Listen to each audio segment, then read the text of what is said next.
Hello दोस्तों, Aaradhya race academy के YouTube channel में आप सभी का स्वागत है। दोस्तों, कर्मचारी चयन बोर्ड द्वारा आयोजित रीट मुख्य भर्ती परीक्षा 2025 के नवीनतम पाठ्यक्रम के अनुसार दोस्तों मॉडल पेपर की टेस्ट सीरीज शुरू की जा रही है, जिसमें आज अपना पहला नंबर का मॉडल पेपर है।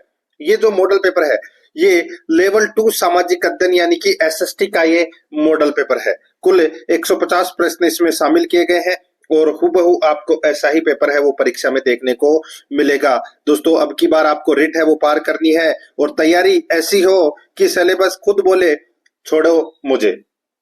दोस्तों, ये देखिए, ये अपना सिलेबस है तृतीय श्रेणी कर्मचारी का लेवल 2 एसएसटी यानी कि सामाजिक अध्ययन का। इसमें प्रश्नों का दोस्तों डिवाइडेशन आप यहाँ पर देख सकते हैं।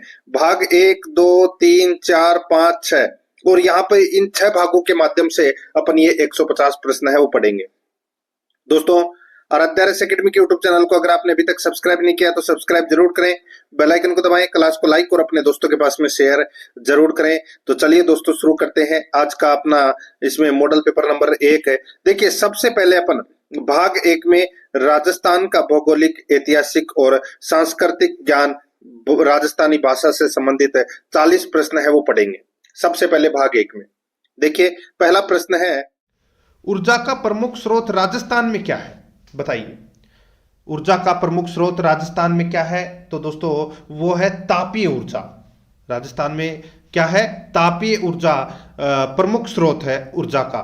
तो दोस्तों यहां पर अपना डी नंबर का ऑप्शन है वो इसका राइट आंसर हो जाएगा। ऊर्जा का जो प्रमुख स्रोत राजस्थान में तापीय शक्ति है। ठीक है, आगे देखिए, यहाँ पे सेकंड नंबर का प्रश्न है, पूर्व पश्चिम कॉरिडोर से निम्न में से कौन सा नगर जुड़ा हुआ नहीं है? बताइए, पूर्व पश्चिम कॉरिडोर से निम्न में से कौन सा नगर नहीं जुड़ा हुआ है वो अपने को यहां पर बताना है। दोस्तों देखिए, मैं आपको बता दूं, पूर्व पश्चिम कॉरिडोर से दोस्तों जयपुर नगर है वो नहीं जुड़ा हुआ है। ठीक है, ये आपको इसमें याद रखना है। इस जो रूट की लंबाई है, इस कॉरिडोर की जो लंबाई है वो दोस्तों 3507 किलोमीटर है। ठीक है, तो यहां पर अपना इसमें राइट आंसर क्या हो जाएगा? सी नंबर का जो ऑप्शन है वो इसका बिल्कुल सही उत्तर हो जाएगा। दोस्तों इस रूट के अंतर्गत यानी कि इस कॉरिडोर के अंतर्गत है कौन कौन से क्षेत्र आते हैं? उदयपुर, चित्तौड़गढ़, बारा, कोटा, आबू रोड, ये क्षेत्र आते हैं दोस्तों। ठीक है, तो यहां पर सी नंबर का जो ऑप्शन है वो इसका राइट आंसर इसमें हो जाएगा। 3 नंबर प्रश्न है, कालीबंगा सभ्यता के प्रथम उत्खननकर्ता कौन थे? बताइए, कालीबंगा सभ्यता के प्रथम उत्खननकर्ता कौन थे? तो दोस्तों आपने नाम तो सुना ही होगा, ए घोष यानी कि अमलानंद घोष। ठीक है, राइट आंसर हो जाएगा। यहां पे देखिए ए घोष दे रखा है तो यही अपना राइट आंसर हो जाएगा। बी नंबर का जो ऑप्शन है वो इसका बिल्कुल सही उत्तर हो जाएगा। 4 नंबर का प्रश्न है, सर्वप्रथम किसके द्वारा राजपूतों की विदेशी उत्पत्ति को प्रतिपादित किया गया? सर्वप्रथम किसके द्वारा राजपूतों की विदेशी उत्पत्ति को प्रतिपादित किया गया? दोस्तों देखिए, अलग अलग मत अलग अलग वैज्ञानिकों ने दिए थे। जैसे कि कर्नल जेम्स टोड है वो विदेशी थे तो उन्होंने राजपूतों को विदेशी बताया है। तो यहां पर अपना इसमें राइट आंसर हो जाएगा। देखिए, विदेशी राजपूतों की विदेशी उत्पत्ति का प्रतिपादन है वो कर्नल जेम्स टोड ने किया। तो यहां पर अपना इसमें राइट आंसर हो जाएगा ए नंबर का जो ऑप्शन है वो इसका बिल्कुल सही उत्तर हो जाएगा। और दोस्तों चौहानों को अग्निकुंड से उत्पत्ति बताया है चंद्रबरदाई ने अपनी पुस्तक पृथ्वीराज रासो में। ठीक है, और भी अलग अलग मत हैं सभी के। तो यहां पर ए नंबर ऑप्शन बिल्कुल सही उत्तर हो जाएगा। 5 नंबर प्रश्न है, इसमें देखिए, किस प्रसिद्ध दुर्ग की सुदृढ़ दुर्ग की नरसंगिक सुरक्षा व्यवस्था से प्रभावित होकर अब्बुल फजल ने लिखा कि अन्य सब दुर्ग नग्न है जबकि यह दुर्ग बख्तरबंद है?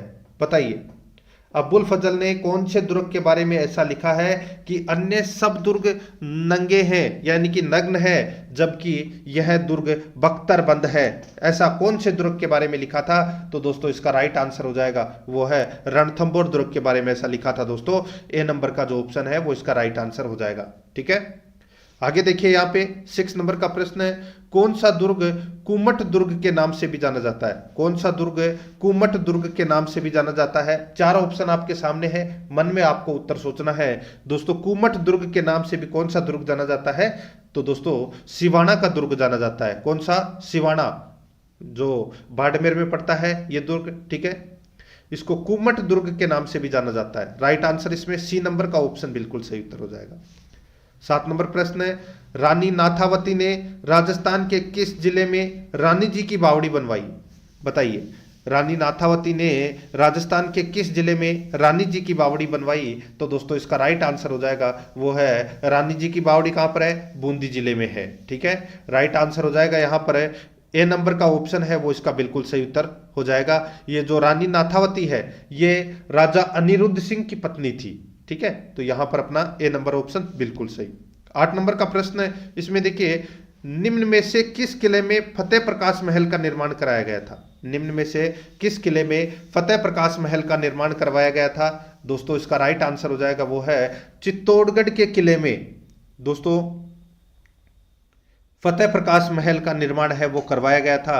दोस्तों इसका राइट आंसर हो जाएगा ए नंबर का जो ऑप्शन है वो इसका बिल्कुल सही उत्तर हो जाएगा। ठीक है, देखिए टेस्ट आपको पूरा देना है, अलग अलग पार्ट में अलग अलग क्वेश्चन है और फुल मॉडल पेपर है ये। 9 नंबर का प्रश्न इसमें देखिए, किन जिलों में बीड़ पाए जाते हैं? किन जिलों में बीड़ पाए जाते हैं? तो दोस्तों इसका राइट आंसर हो जाएगा वो है, मैं आपको बता दूं दोस्तों, सीकर, जोधपुर, बीकानेर जिलों में बीड़ पाए जाते हैं।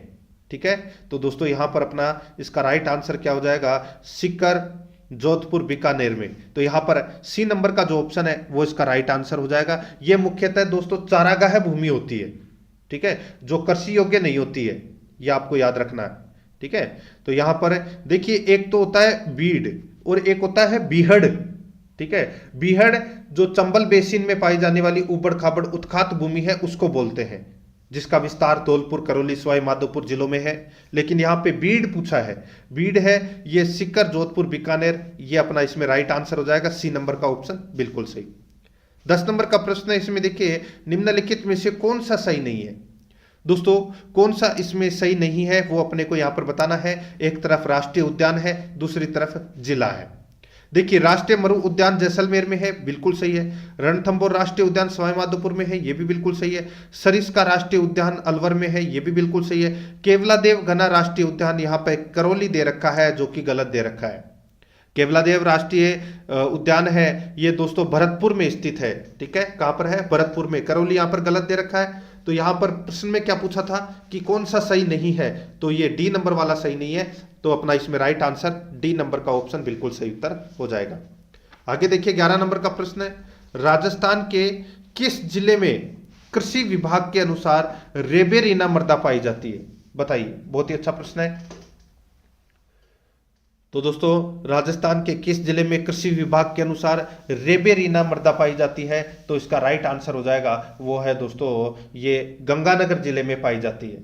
ठीक है, ये आपको याद रखना है। राजस्थान के कृषि विभाग ने राजस्थान की मृदाओं का वर्गीकरण 14 प्रकार में किया है, ये आपको इसमें याद रखना है। तो यहाँ पे रेबेरिना मृदा है, ये गंगानगर जिले में पाई जाती है। यहाँ पर ए नंबर का जो ऑप्शन है वो इसका बिल्कुल सही उत्तर हो जाएगा। 12 नंबर का प्रश्न है, राजस्थान की रबी की तिलहन निम्न में से कौन सा शामिल नहीं है? बताइए, राजस्थान की रबी की तिलहन में निम्न में से कौन सा शामिल नहीं है, वो अपने को याद रखना है, वो बताना है। तो दोस्तों इस प्रश्न का राइट आंसर हो जाएगा मूंगफली इसमें शामिल नहीं है रबी की तिलहन में। ठीक है, क्योंकि दोस्तों तिलहन है ये जो यहाँ पे खरीफ की फसल है। ठीक है, ये मूंगफली है ये दोस्तों खरीफ की फसल है, ये आपको इसमें याद रखना है। और रबी की तिलहन में सरसों, राई, अलसी, तारामीरा ये होते हैं। ठीक है, और खरीफ की तिलहन में मूंगफली, तिल, अरंडी, सोयाबीन और सूर्यमुखी होते हैं, ये भी आपको याद रखना है। यहां पर ए नंबर का ऑप्शन बिल्कुल सही उत्तर हो जाएगा। आगे देखिए, 13 नंबर का प्रश्न है, राजस्थान का सर्वाधिक नगरीकृत जिला जनगणना 2011 के अनुसार कौन सा है? बताइए, राजस्थान का सर्वाधिक नगरीकृत जिला जनगणना 2011 के अनुसार कौन सा है? तो इसका सही उत्तर हो जाएगा वो है दोस्तों कौन सा? कोटा। कोटा है दोस्तों सर्वाधिक नगरीकृत जिला कौन सा है? कोटा, 60.31% है। उसके बाद में आता है जयपुर का नंबर 52.40%। ठीक है, तो यहां पर कोटा इसका राइट आंसर होगा। एक नंबर का जो ऑप्शन है वो इसका बिल्कुल सही। 14 नंबर का प्रश्न है, अपनी सैन्य व्यवस्था में किसने भीलों को उच्च स्थानों पर नियुक्त किया? दोस्तों किसने अपनी सैन्य व्यवस्था में भीलों को उच्च स्थानों पर नियुक्त किया? तो दोस्तों इसका राइट आंसर हो जाएगा वो है महाराणा प्रताप। महाराणा प्रताप, ठीक है। यहां पर अपना सी नंबर का जो ऑप्शन है वो इसका बिल्कुल सही उत्तर हो जाएगा, ये आपको इसमें याद रखना है, ठीक है। आगे देखिए दोस्तों, यहाँ पे 15 नंबर का प्रश्न है, सर्वाधिक फेल्सपार उत्पादक राजस्थान में जिला है। सर्वाधिक फेल्सपार उत्पादक राजस्थान में जिला है, तो वो जिला कौन सा है जिसमें सर्वाधिक फेल्सपार का उत्पादन होता है? इसका सही उत्तर हो जाएगा वो है दोस्तों अजमेर। तो दोस्तों इसका राइट आंसर हो जाएगा डी नंबर का ऑप्शन, बिल्कुल सही उत्तर। राजस्थान में फेल्सपार का लगभग 95% है वो उत्पादन अजमेर में होता है, अकेले अजमेर में, ठीक है। तो यहां पर अपना डी नंबर का ऑप्शन बिल्कुल सही उत्तर हो जाएगा। 16 नंबर का प्रश्न है, राजस्थान के किस राज्य से रावशाही सिक्कों का संबंध है? राजस्थान के किस राज्य से रावशाही सिक्कों का संबंध है? इसका सही उत्तर हो जाएगा दोस्तों रावशाही सिक्के हैं वो कहां के प्रसिद्ध हैं? तो दोस्तों अलवर के। तो यहां पर अपना सी नंबर का जो ऑप्शन है वो इसका राइट आंसर हो जाएगा। 17 नंबर प्रश्न इसमें देखिए, पाशुपत संप्रदाय से संबंधित उल्लेख किस अभिलेख में मिलता है? पाशुपत संप्रदाय से संबंधित उल्लेख है किस अभिलेख में मिलता है? तो दोस्तों कौन से अभिलेख में मिलता है? तो ये मिलता है दोस्तों हर्ष पर्वत का शिलालेख है, 975 ईस्वी का जो शिलालेख है उसमें पाशुपत संप्रदाय से संबंधित उल्लेख मिलता है। तो यहां पर अपना इसमें राइट आंसर हो जाएगा ए नंबर का जो ऑप्शन है वो इसका बिल्कुल सही उत्तर हो जाएगा। इसे हर्षनाथ की प्रशस्ति भी कहते हैं, ठीक है, ये आपको इसमें याद रखना है। आगे देखिए 18 नंबर का प्रश्न है, सर्वप्रथम सीवी जनपद के उल्लेख का प्रथम स्रोत है। सर्वप्रथम सीवी जनपद के उल्लेख का प्रथम स्रोत है तो वो कौन सा है? इसका राइट आंसर हो जाएगा वो है दोस्तों सिक्के। यहां पर ए नंबर का जो ऑप्शन है वो इसका राइट आंसर हो जाएगा। सर्वप्रथम सीवी जनपद का जो उल्लेख है वो सिक्कों पर किया गया था, उसके बाद में दोस्तों ऋग्वेद में पढ़ा गया इसे। तो यहां पर अपना इसमें right answer A number option बिल्कुल सही। 19 नंबर का प्रश्न इसमें देखिए, परम भट्टारक महाराजाधिराज परमेश्वर की उपाधि प्रथम प्रतिहार शासक जिसने धारण की थी वह था। दोस्तों बताइए, परम भट्टारक महाराजाधिराज परमेश्वर की उपाधि कौन से प्रतिहार शासक ने धारण की थी? तो दोस्तों वो प्रथम प्रतिहार शासक कौन थे? राइट आंसर हो जाएगा वो है नागभट्ट द्वितीय थे। कौन थे? नागभट्ट द्वितीय।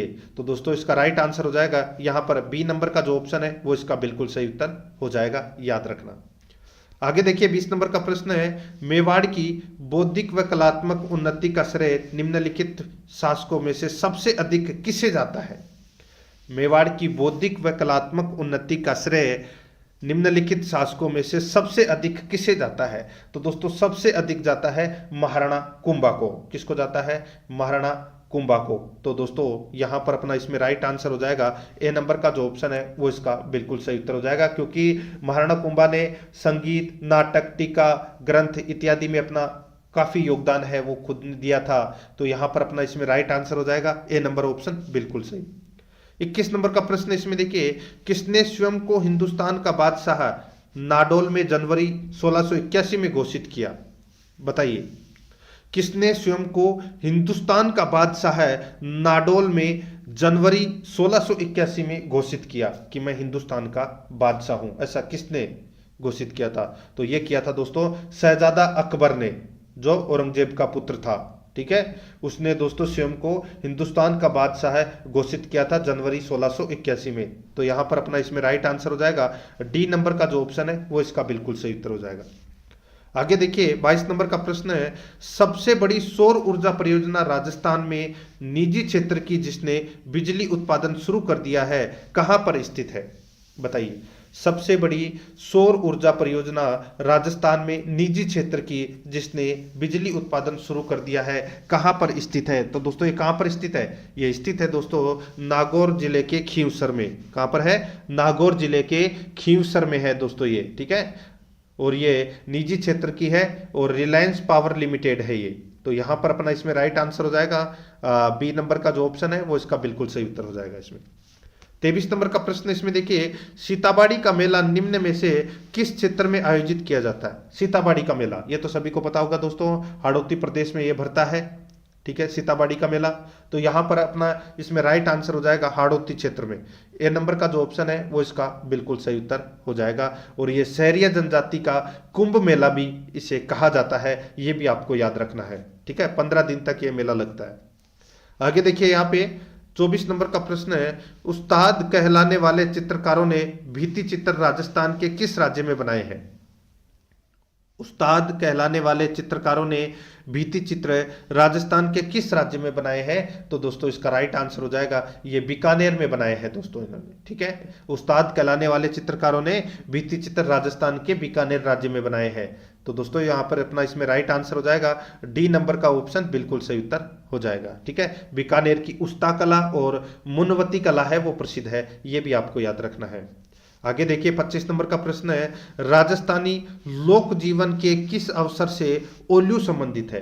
दोस्तों बताइए ये ओल्यू, ओल्यू क्या है? ये एक प्रकार का दोस्तों गीत है। ठीक है, और ये ओल्यू कब गाया जाता है वो आपको पता होना चाहिए दोस्तों। पुत्री विवाह की विदाई पर दोस्तों ये ओल्यू गीत है वो गाया जाता है। पुत्री विवाह की विदाई पर ये ओल्यू गीत गाया जाता है। यहाँ पर बी नंबर का जो ऑप्शन है वो इसका बिल्कुल सही उत्तर हो जाएगा। 26 नंबर का प्रश्न इसमें देखिए, जूर्ज हार्प मोरचंग है, बताइए ये मोरचंग क्या है? ये तो सभी को पता भी होगा दोस्तों, ये एक वाद्य यंत्र है। जूर्ज हार्प है ये एक वाद्य यंत्र है जिसे मोरचंग के नाम से भी जाना जाता है, और ये एक सुशीर वाद्य यंत्र है। तो यहां पर अपना इसमें राइट आंसर हो जाएगा सी नंबर का ऑप्शन बिल्कुल सही उत्तर हो जाएगा। आगे देखिए 27 नंबर का प्रश्न है, देवझूलनी एकादशी मनाई जाती है। देवझूलनी एकादशी है ये कब मनाई जाती है? दोस्तों ये देवझूलनी एकादशी है ये भाद्रपद शुक्ल 11 को मनाई जाती है। भाद्रपद शुक्ल 11 को मनाई जाती है ये देवझूलनी एकादशी। ठीक है, राइट आंसर हो जाएगा, इसे जल झूलनी 11 भी कहा जाता है। ठीक है, और दोस्तों इसमें भगवान विष्णु की पूजा की जाती है। राइट आंसर हो जाएगा यहाँ पे भाद्रपद शुक्ल एकादशी को देवझूलनी एकादशी मनाई जाती है। 28 नंबर का प्रश्न है, मेवाड़ महाराणा के पगड़ी बांधने वाला व्यक्ति कहलाता था। मेवाड़ महाराणा के पगड़ी बांधने वाला व्यक्ति है वो क्या कहलाता था? दोस्तों इसका जो राइट आंसर हो जाएगा वो है, उसको कहते थे जांगड़ बोलते थे, उसको क्या बोलते थे? जांगड़ बोलते थे। ठीक है दोस्तों, सॉरी इसमें देखिए मेवाड़ महाराणा के पगड़ी बांधने वाला व्यक्ति, दोस्तों मेवाड़ महाराणा के पगड़ी बांधने वाला व्यक्ति है वो जांगड़ नहीं छाबदार कहलाता था। कौन कहलाता था? छाबदार, छाबदार कहलाता था दोस्तों वो। ठीक है, तो यहां पे छाबदार इसका राइट आंसर हो जाएगा, जांगड़ नहीं। ठीक है, आगे देखिए राजस्थान के किस किले में चोखेलाव यानी कि चोखोलाव महल स्थित है या चोखेलाव महल स्थित है? ये चोखेलाव महल है ये कहां पर स्थित है? इसका सही उत्तर हो जाएगा दोस्तों ये जोधपुर दुर्ग में स्थित है दोस्तों ये। ठीक है, यहां पर अपना इसमें राइट आंसर हो जाएगा जोधपुर दुर्ग में ये स्थित है। ठीक है, आगे देखिए 30 नंबर का प्रश्न है, राजस्थान की गरासिया जनजाति से संबंधित नृत्य शैली है। बताइए राजस्थान की गरासिया जनजाति से संबंधित नृत्य शैली है वो कौन सी है? तो दोस्तों मैं आपको बता दूं, देखिए जो ये गौरी है ये भील जनजाति का नृत्य है। ठीक है, 13 ताली नृत्य है ये दोस्तों, आप सभी को पता है ये रामदेव जी के मेले में किया जाता है ये नृत्य। और बम नृत्य है ये दोस्तों भरतपुर के क्षेत्र में किया जाता है। जो लूर नृत्य है ये गरासिया जनजाति का नृत्य है। ठीक है, मांदल लूर, ठीक है ये नृत्य है, ये गरासिया जनजाति के नृत्य हैं। यहां पर अपना बी नंबर का ऑप्शन राइट आंसर हो जाएगा। 31 नंबर का प्रश्न इसमें देखिए, बीकानेर षड्यंत्र मुकदमा से संबंध निम्नलिखित में से किसका नहीं था? बताइए बीकानेर षड्यंत्र मुकदमा से संबंध निम्नलिखित में से किसका नहीं था वो अपने को यहां पर बताना है। दोस्तों यहां पर मैं आपको बता दूं तो देखिए बीकानेर षड्यंत्र मुकदमा का जो संबंध है वो रघुवर दयाल गोयल से नहीं था। रघुवर दयाल गोयल से इनका संबंध नहीं था। बाकी स्वामी गोपाल दास, सत्यनारायण सराफ, बद्री प्रसाद, इन तीनों का संबंध था दोस्तों। ठीक है, तो यहां पर अपना इसमें राइट आंसर हो जाएगा डी नंबर का जो ऑप्शन है वो इसका बिल्कुल सही उत्तर हो जाएगा इसमें। ठीक है, आगे देखिए 32 नंबर का प्रश्न है, प्रजामंडलों का मुख्य उद्देश्य निम्नांकित में से था। प्रजामंडलों का मुख्य उद्देश्य निम्नांकित में से था तो कौन सा था? तो दोस्तों इसका राइट आंसर हो जाएगा वो है इसमें नागरिकों के अधिकारों के लिए संघर्ष, नागरिकों के अधिकारों के लिए संघर्ष, ये इसका प्रमुख उद्देश्य था प्रजामंडलों का। तो यहां पर अपना इसमें सी नंबर का ऑप्शन है वो अपना इसमें राइट आंसर हो जाएगा। ठीक है, आगे देखिए 33 नंबर का प्रश्न है, बेंगू जो चित्तौड़गढ़ में पड़ता है, बेंगू किसान आंदोलन का नेतृत्व किसने किया था? दोस्तों बेंगू किसान आंदोलन का नेतृत्व है वो दोस्तों राम नारायण चौधरी ने किया था। किसने किया था? राम नारायण चौधरी ने बेंगू किसान आंदोलन का नेतृत्व किया था। और ये नेतृत्व करने का जो आदेश है ये दोस्तों विजय सिंह पथिक ने दिया था, ये भी आपको याद रखना है। तो यहां पर अपना राम नारायण चौधरी इसमें राइट आंसर हो जाएगा। आगे देखिए 34 नंबर का प्रश्न है, नवंबर 1941 में मेवाड़ प्रजामंडल के प्रथम वार्षिक अधिवेशन का उद्घाटन किसके द्वारा किया गया था? नवंबर 1941 में मेवाड़ प्रजामंडल के प्रथम वार्षिक अधिवेशन का उद्घाटन किसके द्वारा किया गया? तो दोस्तों इसका राइट आंसर हो जाएगा किसके द्वारा किया गया? तो ये किया गया था दोस्तों आचार्य जे.बी. कृपलानी के द्वारा।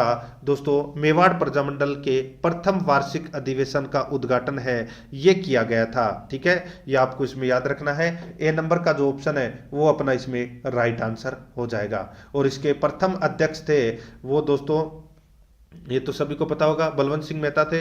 और मेवाड़ प्रजामंडल की जो स्थापना है वो दोस्तों माणिक्यलाल वर्मा ने की थी। तो यहां पर अपना इसमें राइट आंसर हो जाएगा ए नंबर का जो ऑप्शन है वो इसका बिल्कुल सही उत्तर इसमें हो जाएगा, याद रखना। ठीक है, आगे देखिए दोस्तों यहाँ पे 35 नंबर का प्रश्न है, राजस्थान में मत्स्य संघ का कब विलय किया गया? राजस्थान में मत्स्य संघ का जो विलय है ये कब किया गया?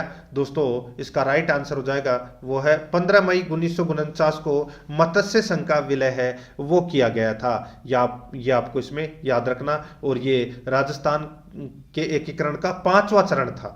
ठीक है, जिसमें मत्स्य संघ और निमराना ठिकाने को इसमें विलय किया गया था। और इसका नाम है वो संयुक्त वृहद राजस्थान है वो रखा गया था। ये आपको इसमें याद रखना है। मत्स्य संघ में 4 रियासतें थी, करौली, अलवर, भरतपुर, धौलपुर। ठीक है, तो ये आपको इसमें याद रखना है। तो यहां पर 15 मई 1949 इसमें अपना राइट आंसर हो जाएगा।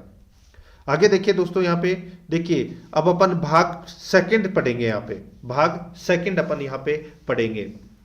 और भाग सेकंड के अंतर्गत देखिए, राजस्थान का सामान्य ज्ञान, शैक्षिक परिदृश्य, निःशुल्क एवं अनिवार्य बाल शिक्षा का अधिकार अधिनियम और सामयिक विषय से संबंधित ये प्रश्न पढ़ेंगे। भाग फर्स्ट में अपन ने 35 प्रश्न पढ़े, अब भाग सेकंड के प्रश्न है वो यहाँ पे अपन पढ़ रहे हैं। देखिए दोस्तों 36 नंबर का प्रश्न है।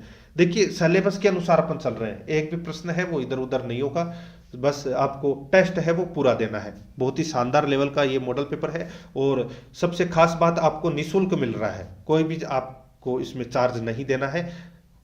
इस चीज का आपको बेनिफिट है वो उठाना है ज्यादा से ज्यादा। 36 नंबर का प्रश्न इसमें देखिए, राजस्थान का उत्तर तोताद्री कहलाता है, राजस्थान का उत्तर तोदात्री है वो कहलाता है, तो वो कौन सा क्षेत्र कहलाता है बताइए? राजस्थान का उत्तर तोदात्री, तो दोस्तों इसका राइट आंसर हो जाएगा वो है, ये कहलाता है दोस्तों गलता। गलता जी जो जयपुर में है, इसको राजस्थान का उत्तर तोताद्री कहते हैं। तो यहां पर अपना सी नंबर का ऑप्शन राइट आंसर हो जाएगा।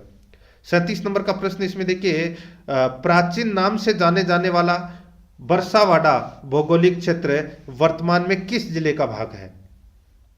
अच्छा है प्रश्न।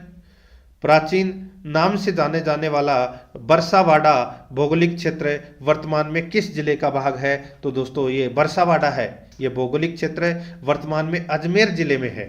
ठीक है, तो यहां पर अपना इसमें राइट आंसर हो जाएगा वो है दोस्तों अजमेर में। तो यहां पर बी नंबर का जो ऑप्शन है वो इसका बिल्कुल सही उत्तर हो जाएगा। 38 नंबर का प्रश्न इसमें देखिए, शिव मंदिर बांडोली को खोजने का श्रेय किन को दिया जाता है? शिव मंदिर जो बांडोली में है इसको खोजने का श्रेय है वो किसको दिया जाता है? राइट आंसर हो जाएगा ये श्रेय है ये कर्नल जेम्स टोड को दिया जाता है दोस्तों। ठीक है, इन्होंने 1821 ईस्वी में इसे खोजा था। तो यहां पर अपना इसमें राइट आंसर हो जाएगा कर्नल जेम्स टोड को श्रेय दिया जाता है शिव मंदिर बांडोली को खोजने का। तो यहां पर सी नंबर का ऑप्शन राइट आंसर हो जाएगा। आगे देखिए 39 नंबर का प्रश्न है, निम्न में से किसे कांग्रेस के नमक सत्याग्रह 1930 के दौरान 6 महीने का कारावास भुगतना पड़ा? निम्न में से किसे कांग्रेस के नमक सत्याग्रह 1930 के दौरान 6 महीने का कारावास भुगतना पड़ा? तो दोस्तों इसका राइट आंसर हो जाएगा वो है दोस्तों ये 6 महीने का जो कारावास है ये दोस्तों जानकी देवी बजाज को भुगतना पड़ा था। ठीक है, तो यहां पर अपना इसमें याद रखना है, यहां पर अपना इसमें सी नंबर का जो ऑप्शन है वो इसका राइट आंसर हो जाएगा, जानकी देवी बजाज। आगे देखिए 40 नंबर का प्रश्न है, श्री राम फर्टिलाइजर एवं केमिकल्स उद्योग राजस्थान में कहां पर स्थित है? बताइए, श्री राम फर्टिलाइजर्स एवं केमिकल्स उद्योग राजस्थान में कहां पर स्थित है? तो दोस्तों ये स्थित है कोटा में। कहां पर है? कोटा में है। तो यहां पर अपना इसमें राइट आंसर हो जाएगा डी नंबर का ऑप्शन, बिल्कुल सही। 41 नंबर का प्रश्न है, इसमें देखिए दोस्तों निम्नलिखित में से कौन सा विकल्प सही है? कौन सा विकल्प इसमें सही है वो अपने को यहां पर क्या करना है, बताना है। सिर्फ और सिर्फ दोस्तों इसमें एक ही सही है और वो मैं आपको बता रहा हूं। देखिए दोस्तों यहां पे केंद्रीय इलेक्ट्रॉनिकी अभियांत्रिकी शोध संस्थान पिलानी झुंझुनू में स्थित है। केंद्रीय इलेक्ट्रॉनिकी अभियांत्रिकी शोध संस्थान पिलानी झुंझुनू में ये स्थित है। ये विकल्प है, ये दोस्तों बिल्कुल सत्य विकल्प है। ठीक है, यहां पर अपना सी नंबर का जो ऑप्शन है वो इसका राइट आंसर हो जाएगा, बाकी इसमें सारे गलत दे रखे हैं। आगे देखिए, राजस्थान कृषि निर्यात प्रसंस्करण व्यवसाय प्रोत्साहन नीति कहां व कब प्रारंभ की गई? राजस्थान कृषि निर्यात प्रसंस्करण व्यवसाय प्रोत्साहन नीति कहां व कब प्रारंभ की गई? दोस्तों ये प्रारंभ की गई 17 दिसंबर 2019 को। 17 दिसंबर 2019 को ये राजस्थान कृषि निर्यात प्रसंस्करण व्यवसाय प्रोत्साहन नीति है ये प्रारंभ की गई। तो यहां पर अपना इसमें ए नंबर का जो ऑप्शन है वो इसका बिल्कुल सही उत्तर इसमें हो जाएगा, याद रखना है। ठीक है, आगे देखिए दोस्तों यहां पे 43 नंबर का प्रश्न है, मुख्यमंत्री राजश्री योजना के अंतर्गत कुल 6 चरणों में कितनी राशि प्रति बालिका को देने का प्रावधान है? बताइए, अच्छा प्रश्न है। यहां पे पूछा गया है मुख्यमंत्री राजश्री योजना के अंतर्गत कुल 6 चरणों में कितनी राशि प्रति बालिका को देने का प्रावधान है? तो दोस्तों इसका राइट आंसर हो जाएगा वो है 50,000 रुपए देने का प्रावधान है। ठीक है, राजश्री योजना के अंतर्गत, लेकिन वो 6 चरणों में दिए जाएंगे। ठीक है, यहां पर सी नंबर ऑप्शन बिल्कुल सही। 44 नंबर का प्रश्न इसमें देखिए, यदि मंत्रिपरिषद में विश्वास के अभाव प्रकट करने संबंधी प्रस्ताव की सूचना है और साथ ही मंत्रिपरिषद में विश्वास व्यक्त करने वाला एक प्रस्ताव प्राप्त होता है तो पूर्ववर्तीता किस प्रस्ताव को होगी?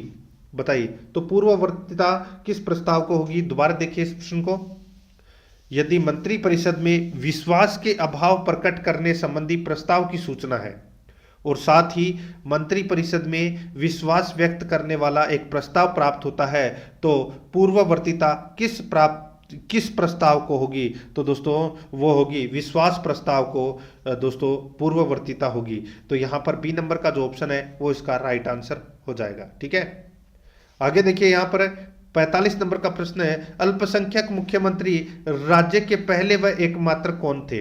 अल्पसंख्यक मुख्यमंत्री राज्य के पहले व एकमात्र कौन थे? तो दोस्तों इसका राइट आंसर हो जाएगा वो थे दोस्तों इसमें बरकतुल्ला खान। ठीक है, ये दोस्तों अल्पसंख्यक मुख्यमंत्री थे। ठीक है, तो यहां पर अपना इसमें ए नंबर का ऑप्शन राइट आंसर हो जाएगा और ये 1971 से 1973 तक थे।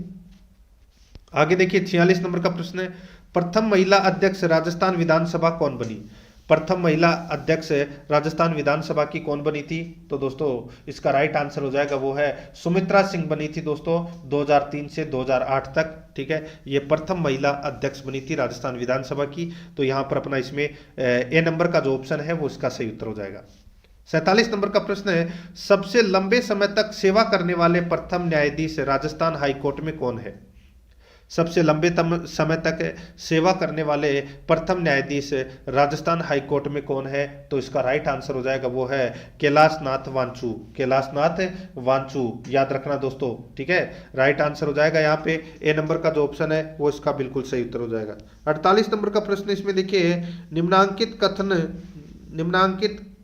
कथनों जो राजस्थान में लोकायुक्त के पद से संबंधित उस पर विचार कीजिए। लोकायुक्त के पद से संबंधित कथन दे रखे हैं, अपने को उनमें क्या करना है, विचार करना है कि कौन सा इसमें दोस्तों सही है। ठीक है, अच्छा प्रश्न है, आप इसको कह सकते हैं, अपने को कूट भाषा में इसका क्या करना है, उत्तर देना है। ठीक है, देखिए राज्यपाल लोकायुक्त की नियुक्ति करेंगे, बिल्कुल सही है। लोकायुक्त को देय वेतन, भत्ते, पेंशन राजस्थान उच्च न्यायालय के मुख्य न्यायमूर्ति के समकक्ष होंगे, बिल्कुल सही है। राजस्थान के मुख्यमंत्री के विरुद्ध शिकायतों का अन्वेषण लोकायुक्त द्वारा नहीं किया जाएगा, यह भी दोस्तों बिल्कुल सही है। इसमें तीनों कथन है वो दोस्तों इसमें सही है। अपने को कूट भाषा में बताना था, लोकायुक्त से संबंधित ये कथन थे। तो दोस्तों इसका राइट आंसर हो जाएगा डी नंबर का ऑप्शन सही उत्तर। 1, 2 और 3 तीनों इसमें क्या है, सत्य है। 49 नंबर प्रश्न इसमें देखिए, पंचायती राज व्यवस्था के राजस्थान में कितने स्तर हैं? पंचायती राज व्यवस्था के राजस्थान में कितने स्तर हैं? तो दोस्तों इसका राइट आंसर हो जाएगा, राजस्थान की अगर मैं बात करूं तो दोस्तों 3 स्तर है राजस्थान में। तो यहां पर बी नंबर का जो ऑप्शन है वो इसका राइट आंसर हो जाएगा। शीर्ष स्तर पर जिला परिषद, मध्य स्तर पर पंचायत समिति और निम्न स्तर पर ग्राम पंचायत होती है दोस्तों, ठीक है। यहां पर बी नंबर ऑप्शन बिल्कुल सही। 50 नंबर प्रश्न है, राजस्थान का राज्य खेल किस वर्ष में बास्केटबॉल को घोषित किया गया था? राजस्थान का राज्य खेल किस वर्ष में बास्केटबॉल को घोषित किया गया था? इसका सही उत्तर हो जाएगा वो है दोस्तों 1948 में। यहां पर सी नंबर का जो ऑप्शन है वो इसका राइट आंसर हो जाएगा 1948 में। 51 नंबर प्रश्न इसमें देखिए, राजस्थान अजमेर जिले के संस्थापक कौन थे? बताइए। जो अजमेर जिला है इसका जो संस्थापक है वो कौन माना जाता है? तो दोस्तों इसका राइट आंसर हो जाएगा वो है अजयराज माने जाते हैं दोस्तों अजमेर जिले के संस्थापक। इन्होंने 1113 ईस्वी में दोस्तों अजमेर नगर बसाया था, ठीक है। राइट आंसर हो जाएगा बी नंबर ऑप्शन बिल्कुल सही। 52 नंबर प्रश्न है, निःशक्त बच्चों के लिए समेकित शिक्षा की केंद्रीय प्रायोजित योजना का उद्देश्य है उपलब्ध कराना। बताइए। निःशक्त बच्चों के लिए समेकित शिक्षा की केंद्रीय प्रायोजित योजना का उद्देश्य है उपलब्ध कराना। तो दोस्तों इसका जो राइट आंसर हो जाएगा वो है नियमित विद्यालयों में, ठीक है, नियमित विद्यालयों में उपलब्ध कराना। तो यहां पर अपना इसमें राइट आंसर सी नंबर का ऑप्शन बिल्कुल सही उत्तर हो जाएगा, ठीक है। आगे देखिए 53 नंबर प्रश्न है, शिक्षा का अधिकार कानून 2009 के अनुसार यदि कोई विद्यालय कैपिटेशन शुल्क लेता है तो उसके लिए क्या दंड दिए जाने का प्रावधान है?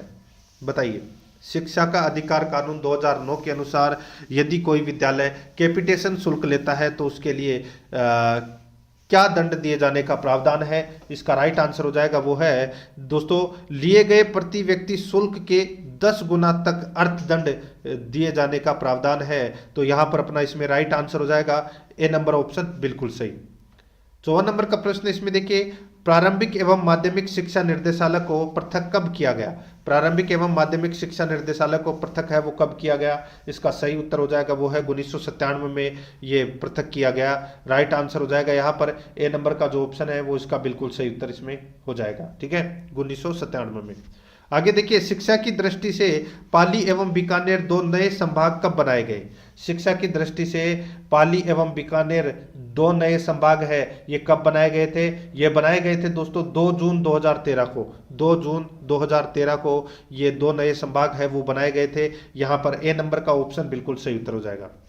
आगे देखिए 56 नंबर का प्रश्न है, शिविरा का प्रथम अंक किस महीने में प्रकाशित होता है? शिविरा का जो प्रथम अंक है ये कौन से महीने में प्रकाशित होता है? ये दोस्तों जुलाई महीने में प्रकाशित होता है ये शिविरा का। शिविरा जो एक पत्रिका होती है इसका जो प्रथम अंक है ये जुलाई महीने में प्रकाशित होता है। ए नंबर ऑप्शन बिल्कुल सही उत्तर हो जाएगा। 57 नंबर प्रश्न इसमें देखिए, सीरेट के कौन से कार्य हैं? सीरेट के कौन से कार्य हैं वो अपने को यहाँ पर बताना है। देखिए सीरेट के जो कार्य है देखिए यहाँ पर मूल्यांकन की नवीन तकनीकों और उपकरणों की खोज करना, एनसीएफ 2005 और आरटीई 2009 को संचालित करना, मूल्यांकन प्रक्रिया और परीक्षा प्रणाली में सकारात्मक एवं गुणवत्तापूर्ण सुधार करना, ये सभी कार्य हैं ये सीरेट के हैं। तो यहाँ पर अपना इसमें राइट आंसर हो जाएगा डी नंबर का जो ऑप्शन है वो इसका बिल्कुल सही उत्तर हो जाएगा। आगे देखिए 58 नंबर का प्रश्न है, 1986 में राष्ट्रीय शिक्षा नीति प्रारंभिक शिक्षा के विकास के लिए किस संस्थान को स्थापित करने की सिफारिश की गई? 1986 में राष्ट्रीय शिक्षा नीति प्रारंभिक शिक्षा के विकास के लिए किस संस्थान को स्थापित करने की सिफारिश की गई? तो इसका राइट आंसर हो जाएगा वो है दोस्तों डाइट, ठीक है, डाइट। तो यहां पर अपना इसमें राइट आंसर हो जाएगा बी नंबर का ऑप्शन है वो इसका बिल्कुल सही उत्तर हो जाएगा डाइट। आगे देखिए 59 नंबर प्रश्न है, आदर्श वाक्य राजस्थान माध्यमिक शिक्षा बोर्ड का है। बताइए राजस्थान माध्यमिक शिक्षा बोर्ड का आदर्श वाक्य क्या है? तो दोस्तों आदर्श वाक्य है वो है दोस्तों, देखिए, सिद्धि भवती क्रमजा, सिद्धि भवती कमजा क्रमजा, ये है दोस्तों आदर्श वाक्य राजस्थान माध्यमिक शिक्षा बोर्ड का। तो यहां पर अपना इसमें राइट आंसर डी नंबर का ऑप्शन हो जाएगा।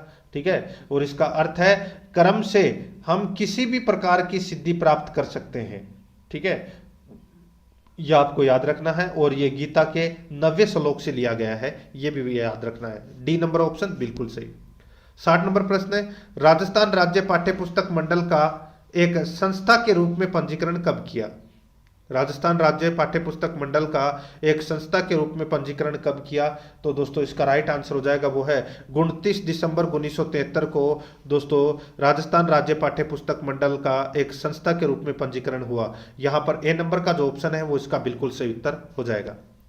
61 नंबर का प्रश्न इसमें देखिए, IASE पर प्रशासनिक नियंत्रण किसका है?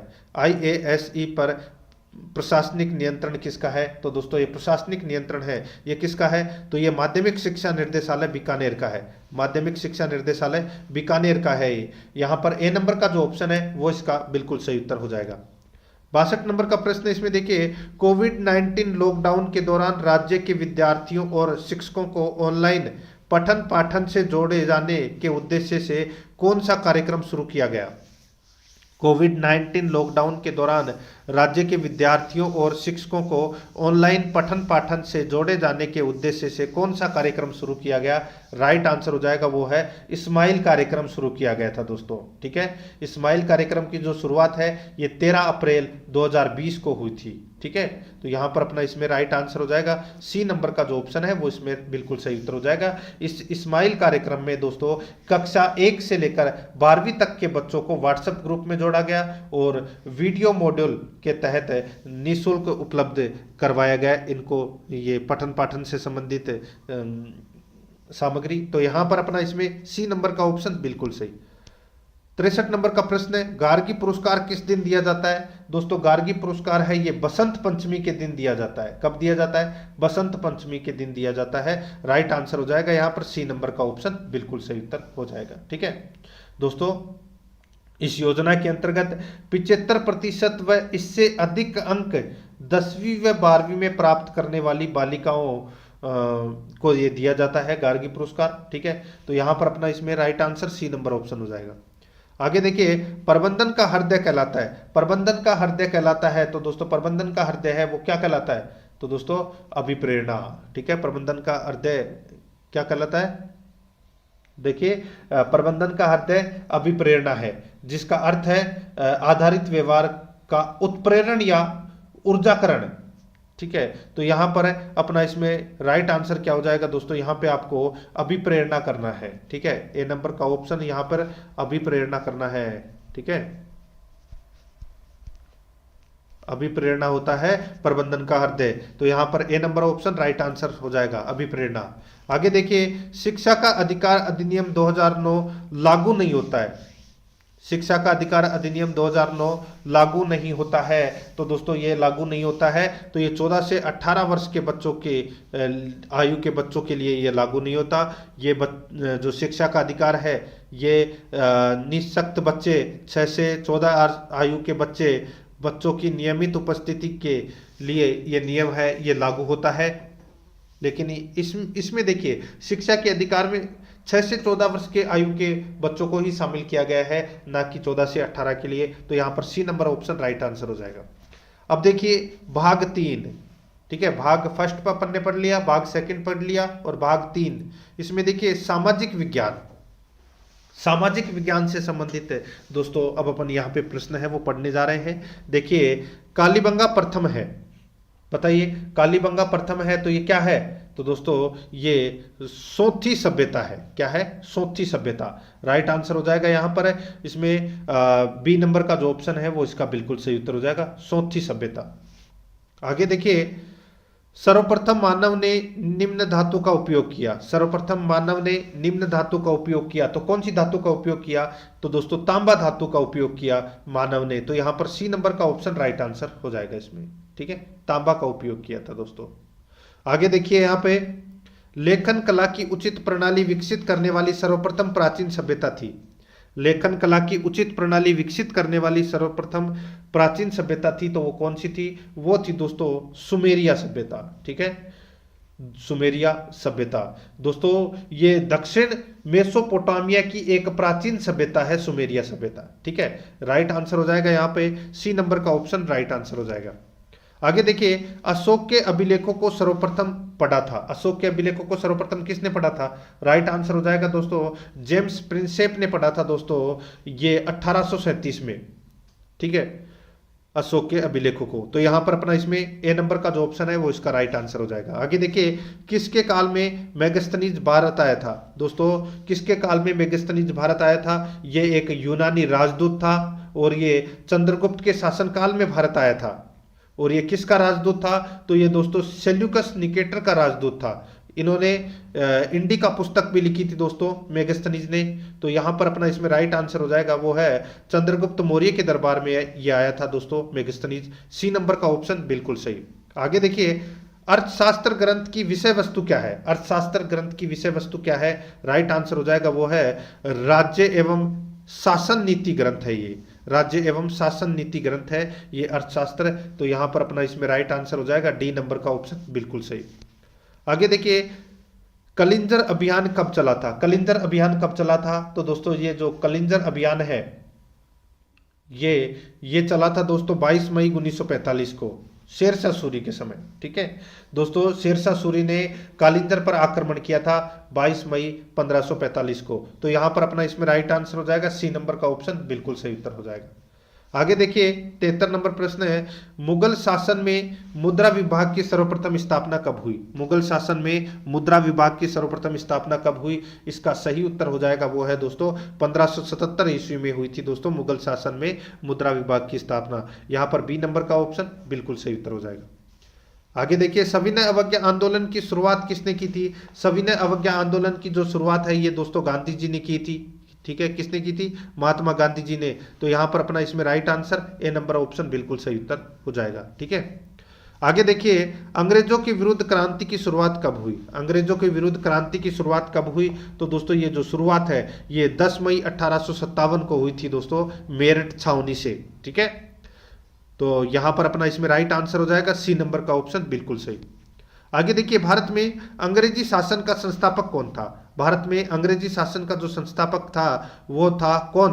तो दोस्तों लॉर्ड रॉबर्ट क्लाइव।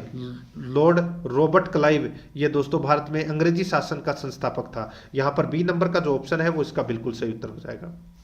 आगे देखिए, भारत में सूर्य की किरणों का अधिकतम तिरछापन कब होता है? भारत में सूर्य की किरणों का अधिकतम तिरछापन कब होता है? तो दोस्तों ये अधिकतम तिरछापन है ये 22 दिसंबर को होता है। कब होता है? 22 दिसंबर को। तो यहां पर ए नंबर ऑप्शन राइट आंसर हो जाएगा 22 दिसंबर को। आगे देखिए, निम्न अक्षांशों यानी कि निम्न अक्षांशों उत्तरी अथवा दक्षिणी में से किसे आप हॉर्स अक्षांश से संबंध करेंगे? बताइए, हॉर्स अक्षांश से संबंध करेंगे किसे? कौन से अक्षांश को? तो दोस्तों इसका राइट आंसर हो जाएगा वो है यहां पर 30 डिग्री अक्षांश को दोस्तों हॉर्स अक्षांश कहेंगे। ठीक है, ये आपको इसमें याद रखना। राइट आंसर हो जाएगा यहाँ पे ए नंबर ऑप्शन बिल्कुल सही। आगे देखिए, वायुदाब की कितनी पेटियां होती है? वायुदाब की कितनी पेटियां होती है? तो दोस्तों वायुदाब की 7 पेटियां होती है। ठीक है, कितनी पेटियां होती है? 7। तो यहां पर ए नंबर का जो ऑप्शन है वो इसका बिल्कुल सही उत्तर हो जाएगा। 7 पेटियां होती है दोस्तों वायुदाब की। आगे देखिए, 80 नंबर का प्रश्न है, 40 डिग्री से 60 डिग्री अक्षांशों के मध्य कौन सा चक्रवात होता है? 40 डिग्री से 60 डिग्री अक्षांशों के मध्य कौन सा चक्रवात होता है? तो वो होता है दोस्तों शीतोष्ण कटिबंधीय चक्रवात होता है। ठीक है, तो यहां पर अपना इसमें ए नंबर का जो ऑप्शन है वो इसका बिल्कुल सही उत्तर हो जाएगा। 81 नंबर प्रश्न है, चक्रवात की आंख किसे कहते हैं? चक्रवात की आंख किसे कहते हैं? तो दोस्तों उष्ण कटिबंधीय चक्रवात को चक्रवात की आंख कहते हैं। यहां पर बी नंबर का जो ऑप्शन है वो इसका बिल्कुल सही उत्तर हो जाएगा, याद रखना। आगे देखिए, 82 नंबर का प्रश्न है, विश्व की सबसे लंबी नदी कौन सी है? विश्व की सबसे लंबी नदी है वो कौन सी है? तो वो है दोस्तों नील नदी।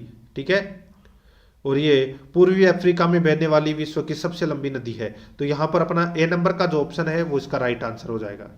आगे देखिए 83 नंबर प्रश्न है, एंडीज पर्वत से निकलने वाली विश्व की दूसरी बड़ी नदी कौन सी है? एंडीज पर्वत से निकलने वाली विश्व की दूसरी बड़ी नदी कौन सी है? तो वो है दोस्तों यहाँ पर अमेजन नदी। ठीक है, अमेजन नदी। नील नदी के पश्चात विश्व की दूसरी बड़ी नदी है वो है अमेजन नदी। यहाँ पर बी नंबर का ऑप्शन राइट आंसर हो जाएगा।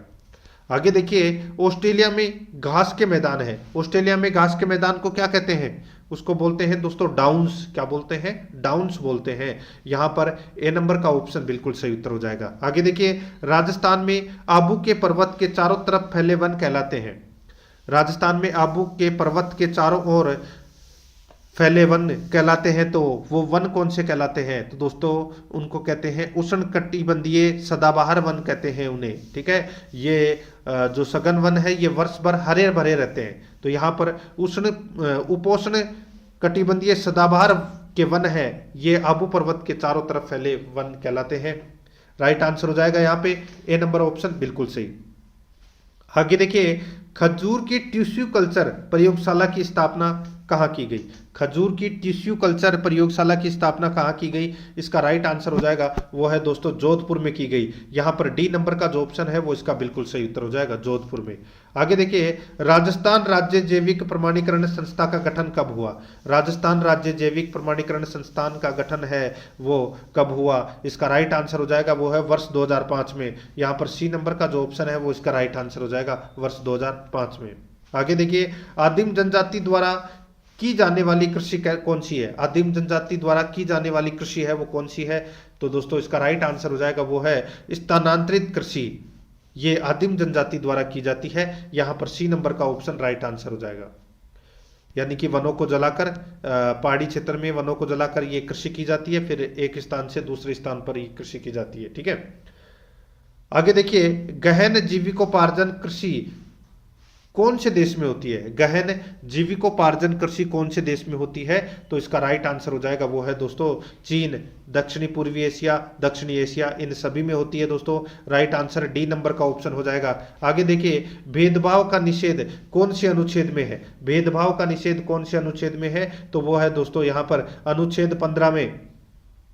दोस्तों अनुच्छेद 15 में राज्य के द्वारा धर्म, मूल वंश, जाति, लिंग और जन्म स्थान के आधार पर कोई भेदभाव नहीं किया जाएगा। यह है अनुच्छेद 15 में, मूल अधिकार के अंतर्गत आता है दोस्तों, समानता के अधिकार में। यहाँ पर ए नंबर का जो ऑप्शन है वो इसका राइट आंसर हो जाएगा। आगे देखिए अस्पृश्यता का अंत कौन से अनुच्छेद के तहत वर्णित है? अस्पृश्यता, ये दोस्तों ये तो सभी को पता होगा अस्पृश्यता। ठीक है, ये कौन से अनुच्छेद में वर्णित है? राइट आंसर हो जाएगा दोस्तों ये है अनुच्छेद 17 में। यहां पर ए नंबर का जो ऑप्शन है वो इसका बिल्कुल सही उत्तर इसमें हो जाएगा। आगे देखिए दोस्तों यहाँ पे 92 नंबर का प्रश्न है, निम्नलिखित में से किसकी संस्तुति पर भारतीय संविधान में मूल कर्तव्य शामिल किए गए? बताइए किसकी संस्तुति पर भारतीय संविधान में मूल कर्तव्य शामिल किए गए? तो दोस्तों इसका राइट आंसर हो जाएगा वो है स्वर्ण सिंह समिति की सिफारिश पर दोस्तों 11 मौलिक कर्तव्य है वो जोड़े गए थे 42वें संविधान संशोधन 1976 में। तो यहां पर अपना इसमें राइट आंसर हो जाएगा सी नंबर का जो ऑप्शन है वो इसका बिल्कुल सही। आगे देखिए 93 नंबर का प्रश्न है, संसद की किस समिति में दोनों सदनों के सदस्य नहीं होते हैं? संसद की किस समिति में दोनों सदनों के सदस्य नहीं होते हैं? इसका राइट आंसर हो जाएगा वो है दोस्तों अनुमान समिति में। दोस्तों अनुमान समिति में दोनों सदनों के सदस्य हैं वो नहीं होते हैं, ये आपको इसमें याद रखना है। ठीक है, तो यहां पर अपना इसमें राइट आंसर ए नंबर का जो ऑप्शन है वो इसका बिल्कुल सही उत्तर हो जाएगा। ठीक है, आगे देखिए 94 नंबर का प्रश्न है, विद्यार्थी दिवस किसके जन्म दिवस पर मनाते हैं? विद्यार्थी दिवस किसके जन्म दिवस पर मनाते हैं? इसका राइट आंसर हो जाएगा वो है डॉक्टर कलाम। डॉक्टर कलाम के दिवस यानी कि जन्मदिन के ऊपर विद्यार्थी दिवस मनाया जाता है। सी नंबर का ऑप्शन बिल्कुल सही। आगे देखिए मौलिक अधिकारों का संरक्षक किसे कहा जाता है? मौलिक अधिकारों का संरक्षक दोस्तों सुप्रीम कोर्ट को कहा जाता है, यानी कि उच्चतम न्यायालय को। यहां पर डी नंबर ऑप्शन बिल्कुल सही। आगे देखिए निम्न में से किसने स्थानीय स्वशासन को भारत में लागू किया? स्थानीय स्वशासन को दोस्तों भारत में है वो लॉर्ड रिपन ने लागू किया। यहां पर बी नंबर का ऑप्शन राइट आंसर हो जाएगा लॉर्ड रिपन को। आगे देखिए, राज्य के नीति निर्देशक तत्वों की व्याख्या कौन से अनुच्छेद में की गई? राज्य के नीति निर्देशक तत्वों की व्याख्या कौन से अनुच्छेद में की गई? तो यहां पर अपना इसमें राइट आंसर हो जाएगा अनुच्छेद 40 में, सॉरी इसमें देखिए राज्य के नीति निर्देशक तत्वों, हाँ अनुच्छेद 40।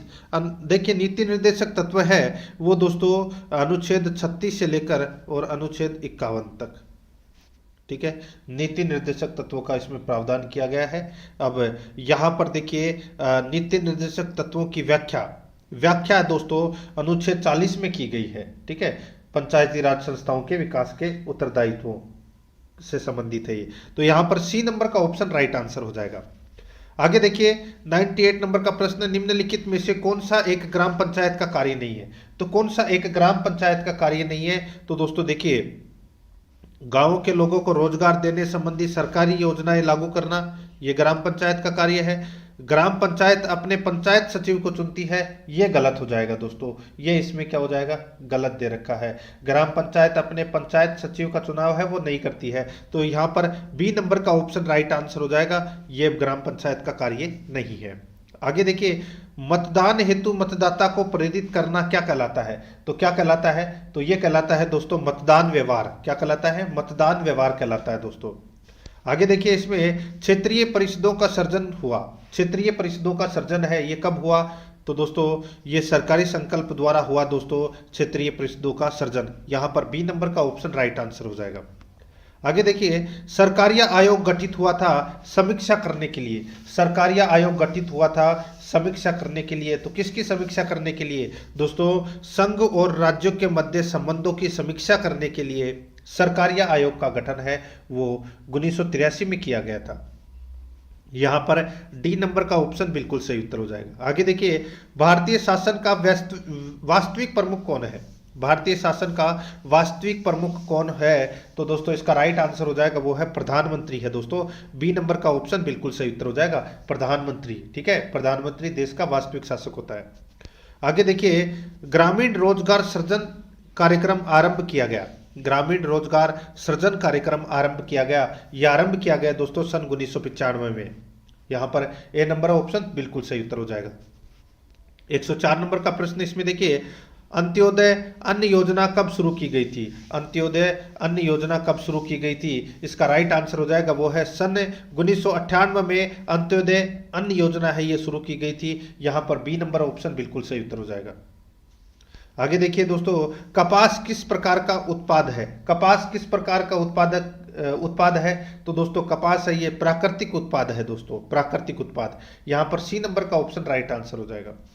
आगे देखिए मुद्रा का कार्य है दोस्तों, मुद्रा का क्या कार्य है? मुद्रा का कार्य है वो है दोस्तों नगण्य, ठीक है।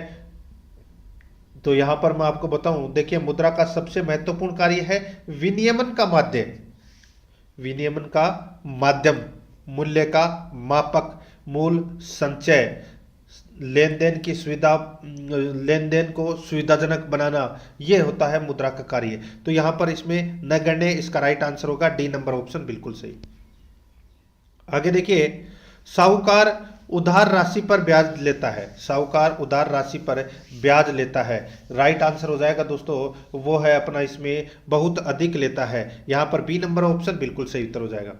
आगे देखिए राजस्थान में उपभोक्ता संरक्षण अधिनियम 1986 किस वर्ष में लागू हुआ?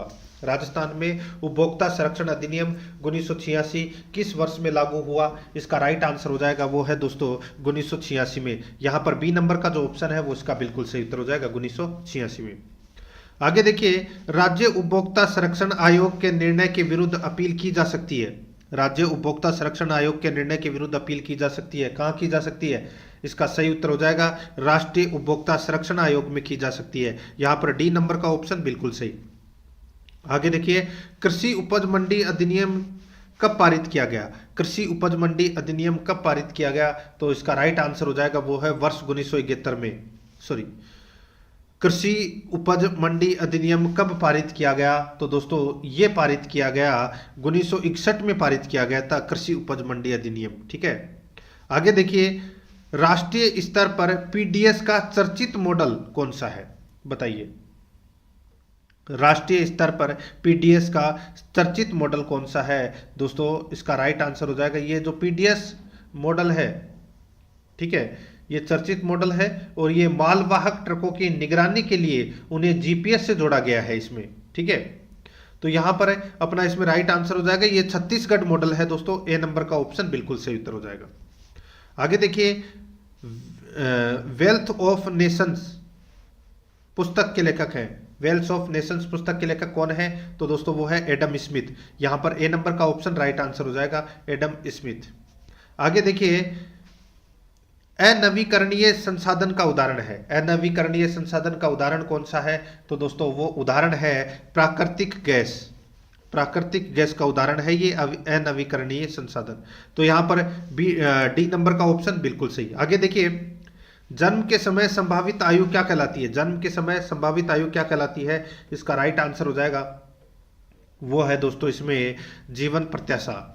यहां पर सी नंबर का ऑप्शन राइट आंसर हो जाएगा जीवन प्रत्याशा, ठीक है। आगे देखिए दोस्तों, यहाँ पे निम्नलिखित में से मारवाड़ के किस शासक ने खानवा के युद्ध में सांगा को सहायता प्रदान की थी? तो दोस्तों बताइए,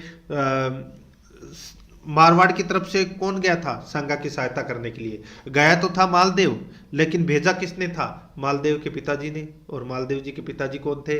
राव गांगा। यहां पर ए नंबर का ऑप्शन बिल्कुल सही उत्तर हो जाएगा। आगे देखिए, हल्दी घाटी के युद्ध के पीछे अकबर का मुख्य उद्देश्य क्या था? तो दोस्तों हल्दी घाटी के युद्ध के पीछे अकबर का जो मुख्य उद्देश्य था वो था महाराणा प्रताप को अपने अधीन लाना। यहां पर ए नंबर का जो ऑप्शन है वो इसका राइट आंसर हो जाएगा। आगे देखिए, शेरशाह के समय 3 प्रकार की बटाई व्यवस्था थी। शेरशाह सूरी के समय 3 प्रकार की बटाई व्यवस्था थी, और वो बटाई व्यवस्था थी दोस्तों खेत बटाई, लंक बटाई और रास बटाई। ये 3 प्रकार की बटाई की व्यवस्था थी। यहां पर डी नंबर का ऑप्शन राइट आंसर हो जाएगा। देखिए, भाग 4 के अंदर शैक्षणिक रीति विज्ञान से संबंधित क्वेश्चन होंगे। देखिए, कक्ष प्रक्रिया के दौरान अधिगम को सहज साध्य बनाने हेतु किए जाने वाले क्रियाकलाप है।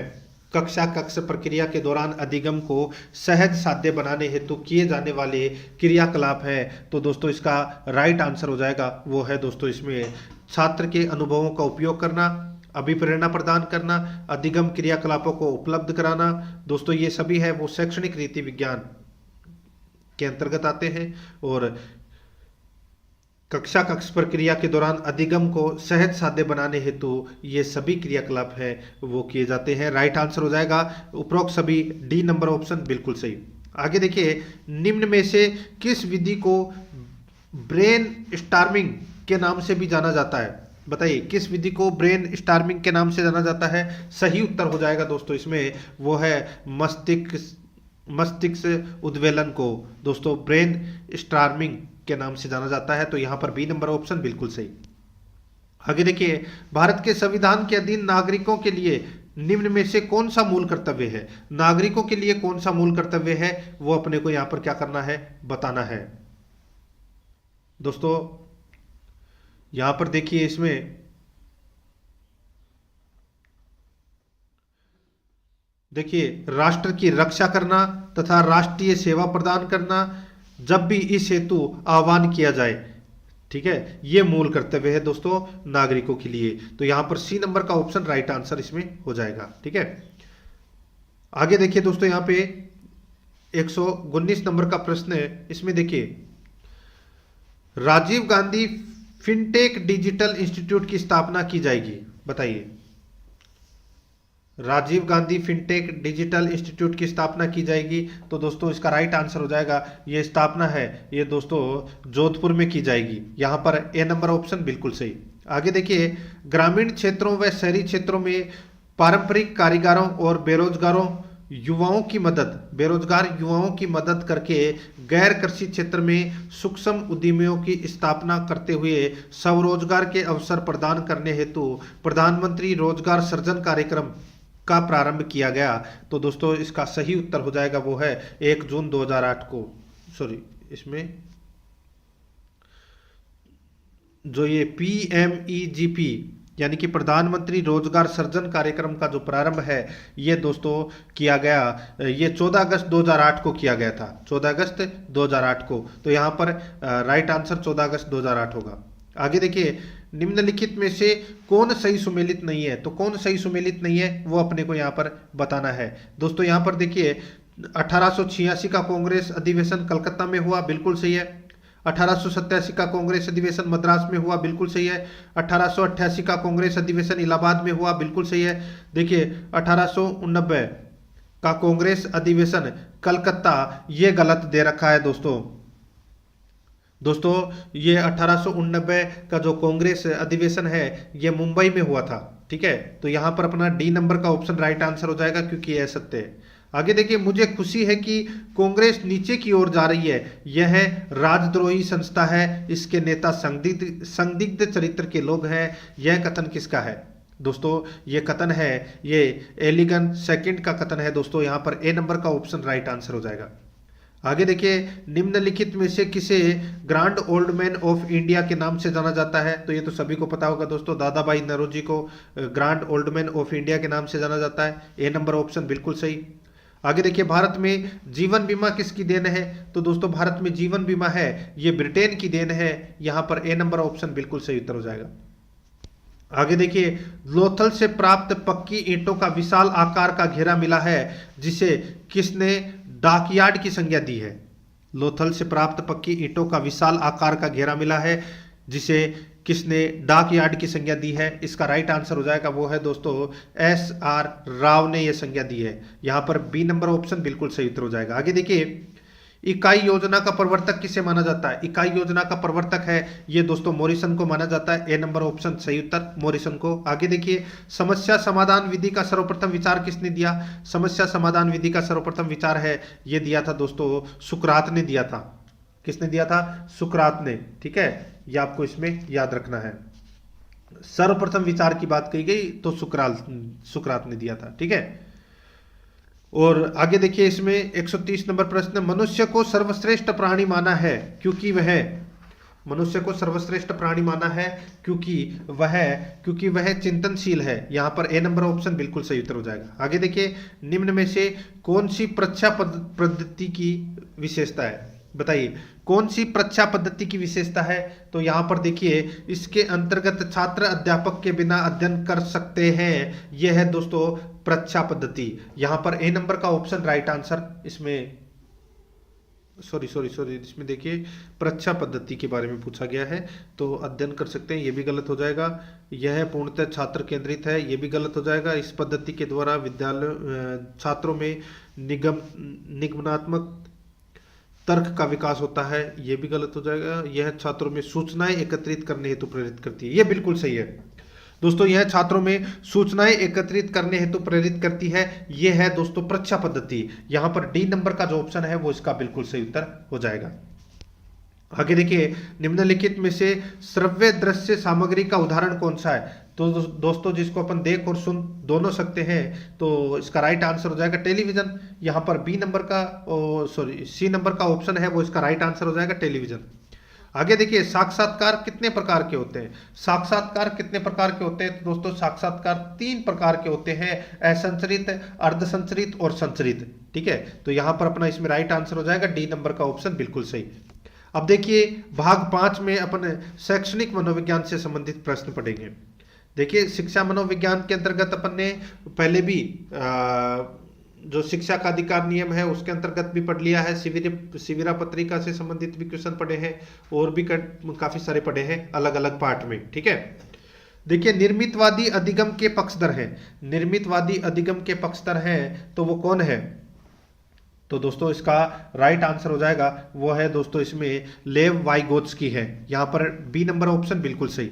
आगे देखिए, व्यक्तित्व विकास में करता है एक महत्वपूर्ण भूमिका का निर्वाह करता है, व्यक्तित्व विकास में करता है एक महत्वपूर्ण भूमिका का निर्वाह करता है। इसका राइट आंसर हो जाएगा, वो है आनुवंशिकता और वातावरण का मिश्रण। यहां पर सी नंबर ऑप्शन बिल्कुल सही उत्तर हो जाएगा।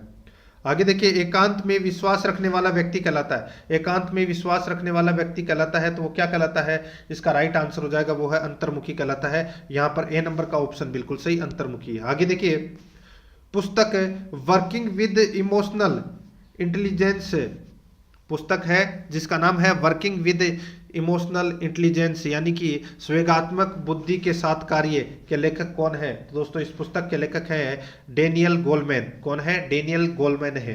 तो यहाँ पर डी नंबर ऑप्शन बिल्कुल सही। आगे देखिए, संकेत अधिगम जो गिनने के सीखने के को सामान्यतः जाना जाता है। संकेत अधिगम जो गिनने के सीखने के को सामान्यतः जाना जाता है। तो दोस्तों सामान्यतः किस नाम से जाना जाता है? राइट आंसर हो जाएगा वो है दोस्तों परंपरागत संबंधता अधिगम से जाना जाता है। तो यहाँ पर डी नंबर का ऑप्शन राइट आंसर हो जाएगा। देखिए भाग 6 के अंदर अपन सूचना तकनीकी से संबंधित प्रश्न पढ़ेंगे। देखिए क्षेत्राटन विधि की विशेषता नहीं है, क्षेत्राटन विधि की विशेषता नहीं है। तो दोस्तों इसका राइट आंसर हो जाएगा दोस्तों यहाँ पर कौन सा? तो दोस्तों इसका बिल्कुल सही उत्तर हो जाएगा समय की बचत न होना। ठीक है, ये क्षेत्राटन विधि की विशेषता नहीं है। तो यहाँ पर अपना डी नंबर ऑप्शन बिल्कुल सही उत्तर हो जाएगा। आगे देखिए दोस्तों, यहाँ पे सामाजिकृत अभिव्यक्ति के गुण है, सामाजिकृत अभिव्यक्ति के गुण है। तो दोस्तों इसका राइट आंसर हो जाएगा वो है दोस्तों, देखिए छात्र योजना बनाना सीख जाते हैं, छात्रों की प्रेरणा शक्ति को प्रोत्साहित किया जाता है, छात्र वाद विवाद में भाग लेना सीख जाते हैं। तो उपरोक्त सभी इसका राइट आंसर हो जाएगा, डी नंबर ऑप्शन बिल्कुल सही। आगे देखिए, सृजनात्मकता में कौन सी विशेषता शामिल है? सृजनात्मकता में कौन सी विशेषता शामिल है? तो इसका राइट आंसर हो जाएगा वो है दोस्तों आत्मानुभूति, आत्माव्यक्ति, आत्म प्रेरणा। तो इसका राइट आंसर हो जाएगा ये सभी, डी नंबर ऑप्शन बिल्कुल सही। आगे देखिए, प्रेरणा प्रबलन हास्य सिद्धांत के प्रतिपादक हैं, तो वो कौन है? तो वो है दोस्तों हल। कौन है? हल। तो यहां पर अपना इसमें राइट आंसर हो जाएगा ए नंबर ऑप्शन बिल्कुल सही। आगे देखिए, यहाँ पे 43 नंबर का प्रश्न है, निम्नलिखित में से कौन सा एक रक्षा युक्ति का प्रकार नहीं है? रक्षा युक्ति का प्रकार कौन सा नहीं है? तो वो है दोस्तों देखिए समायोजन है, ये रक्षा युक्ति का प्रकार नहीं है, बाकी तीनों है। तो यहाँ पर समायोजन इसका राइट आंसर होगा। आगे देखिए, किशोरावस्था जीन पियाजे द्वारा दिए गए संज्ञानात्मक विकास की किस अवस्था के अंतर्गत आती है? किशोरावस्था जीन पियाजे द्वारा दिए गए संज्ञानात्मक विकास की किस अवस्था के अंतर्गत आती है? राइट आंसर हो जाएगा इसमें वो है औपचारिक संक्रियात्मक अवस्था। यहाँ पर डी नंबर ऑप्शन बिल्कुल सही उत्तर हो जाएगा। आगे देखिए, कोहलबर्ग के नैतिक विकास के सिद्धांतानुसार निम्न में से कौन सी अवस्था पश्च पारंपरिक स्तर के अंतर्गत सम्मिलित की जाती है? बताइए कौन सी अवस्था पश्च पारंपरिक स्तर के अंतर्गत शामिल की जाती है? इसका सही उत्तर हो जाएगा वो है दोस्तों सामाजिक अनुबंध एवं व्यक्तिगत अधिकारों पर आधारित। यहाँ पर C number option right answer हो जाएगा। आगे देखिए, कंप्यूटर पर क्या पिक्चर फाइल का विस्तार नहीं है? बताइए कंप्यूटर पर क्या पिक्चर फाइल का विस्तार नहीं है? दोस्तों इसका राइट आंसर हो जाएगा, देखिए कंप्यूटर पर पिक्चर फाइल है वो जेपीईजी में होती है, पीएनजी में होती है और जीआईएफ में होता है, और एमडीपी में इसका विस्तार नहीं है। तो यहाँ पर D number option right answer हो जाएगा। आगे देखिए, टेलनेट का तात्पर्य है दोस्तों, टेलनेट का तात्पर्य क्या है? तो वो है टेलीपाइप नेटवर्क, टेलीपाइप नेटवर्क। तो यहाँ पर अपना इसमें right answer C number option. आगे देखिए, निम्नलिखित में से कौन सी एक मोबाइल ऑपरेटिंग प्रणाली सिस्टम है? तो वो है दोस्तों इसमें सिम्बियन ओएस, सिम्बियन ओएस। तो यहाँ पर अपना इसमें right answer D number option हो जाएगा। आगे देखिए, पूर्णतः अंतर संयोजित नेटवर्क सह स्थिति के लिए एक अन्य नाम है। पूर्णतः अंतर संयोजित नेटवर्क सह स्थिति के लिए एक अन्य नाम है। तो इसका राइट आंसर हो जाएगा वो है दोस्तों मेश। तो यहाँ पर ए नंबर ऑप्शन राइट आंसर हो जाएगा मेश। आगे देखिए, उस नेटवर्क टोपोलॉजी का क्या नाम है जिसमें प्रत्येक संभावित नोड में द्विदिशीय कड़ियां है? तो दोस्तों इसका राइट आंसर हो जाएगा वो है रिंग। यहाँ पर ए नंबर का जो ऑप्शन है वो इसका राइट आंसर हो जाएगा रिंग। ठीक है, तो इसी के साथ मैंने आपको ये मॉडल पेपर है वो कंप्लीट करवा दिया है। प्रश्न आपको कैसे लगे कमेंट में जरूर बताएं, और आराध्या रस एकेडमी के यूट्यूब चैनल को सब्सक्राइब जरूर करें, बेल आइकन को दबाएं, क्लास को लाइक और अपने दोस्तों के पास में शेयर जरूर करें। मिलते हैं दोस्तों नेक्स्ट क्लास में। जय हिंद, जय भारत।